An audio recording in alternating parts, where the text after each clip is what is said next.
Hi friends, welcome to your channel. కొత్త time traveller తెరపైకి వచ్చాడు. ప్రజలపై ప్రేమ కురిపించాడు. భవిష్యత్తులో ఏం జరగబోతుందో ముందే హెచ్చరించి అప్రమత్తం చేస్తున్నాడు. ఇక్కడ భవిష్యత్తు అంటే ఎప్పుడో కాదు, ఈ ఏడాదిలో ఏం జరగబోతుందో చెప్పాడు. అయితే ఇతను వీరబ్రహ్మేంద్ర స్వామి చెప్పిన ఓ కీలక పాయింట్ను తెరపైకి తెచ్చాడు. అతను ఏం చెప్పాడో, అది ఎంతవరకు జరుగుతుందో ఎక్కువగా భయపడకుండా కొంత వాస్తవిక కోణంలో చర్చించుకుందాం. యుగాంతం అనేది చాలామందికి ఇష్టమైన టాపిక్. ఎందుకంటే ప్రపంచం అంతమైపోయే దృశ్యాన్ని సినిమాల్లోనే తప్ప రియల్గా చూడని ప్రజలు యుగాంతం వస్తే ఎలా ఉంటుందో చూడాలని కోరుకోవడం సహజం. అదేమీ మంచి ఉద్దేశం కాకపోయినా అలాంటి ఆలోచన మనుషుల్ని ఇలాంటి టైం ట్రావెలర్లు చెప్పే విషయాలు తెలుసుకునేలా చేస్తాయి. అందుకే హాలీవుడ్లో I am legend, world war Z, 28 days later, independence day, children of man, 2012, the book of Eli లాంటి సినిమాలు వచ్చాయి. ఈ సినిమాల్లో కథలన్నీ యుగాంతానికి లింక్ ఉన్నవే.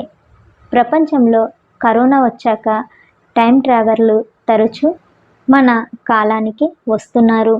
వారు నిజమైన టైం ట్రావెలర్లా కాదా అని ప్రజలు ఆలోచించట్లేదు. ప్రజలు వాళ్ళను నమ్మట్లేదు. కానీ వాళ్ళు మాత్రం నమ్మించేందుకు ప్రయత్నిస్తూ భవిష్యత్తులో ఏం జరుగుతుందో చెప్తున్నారు. కొత్త బిచ్చగాడు పొద్దెరగడు అన్నట్లుగా ఈ కొత్త టైం ట్రావెలర్ సడన్గా ఊడిపడ్డాడు. తనను తాను టైం ట్రావెలర్ అని చెప్పుకున్నాడు. ఇది వరకు చాలామంది టైం ట్రావెలర్ లాగానే ఇతను కూడా ఏదో జరగబోతుందనే భయాన్ని ప్రజల్లో కల్పించేందుకు ప్రయత్నించాడు. అతను చెప్పిన హెచ్చరిక కూడా అలాగే ఏడ్చింది. నవంబర్ 14న సూర్యుడి నుంచి శక్తివంతమైన అరుదైన ఎనర్జీ భూమిని ఢీకొంటుందని, అప్పుడు భూమిపై 10 మందికి సూపర్ పవర్స్ వస్తాయని చెప్పాడు. వీరబ్రహ్మేంద్ర స్వామి చెప్పిన కాలజ్ఞానంలో 4 దిక్కుల నుంచి నలుగురు శక్తివంతమైన వారు వస్తారనే పాయింట్ ఒకటి ఉంది. ఈ కొత్త టైం ట్రావెలర్ ఇలాంటి వాదనని వినిపిస్తున్నాడు.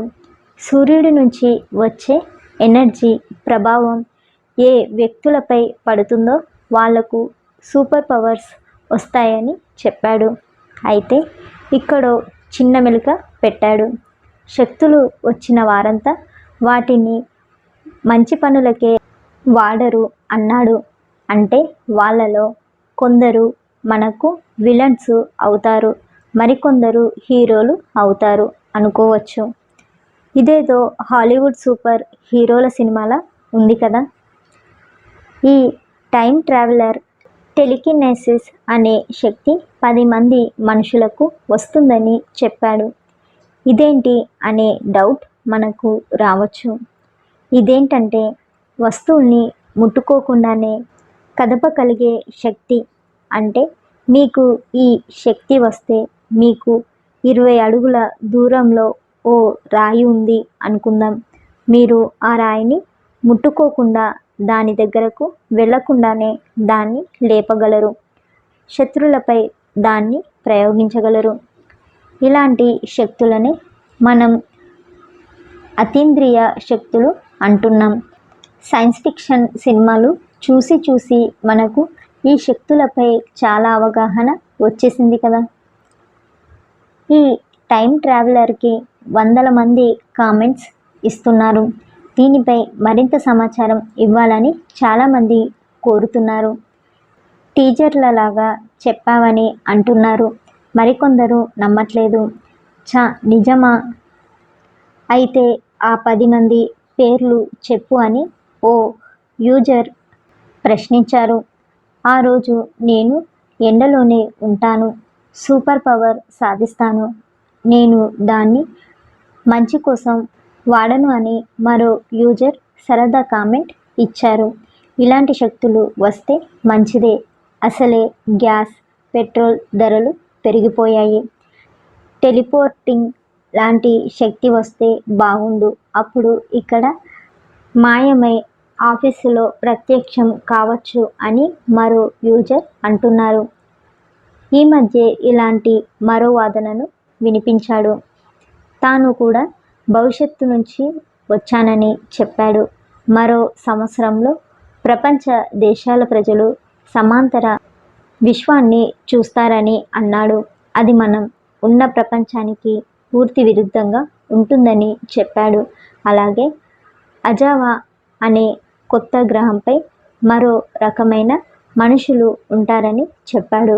కానీ వారు భూమిపై మనుషులకు శత్రువులు అవుతారని చెప్పారు. ఇవన్నీ నమ్మాలా వద్దా అనేది ఎవరిష్టం వారిది.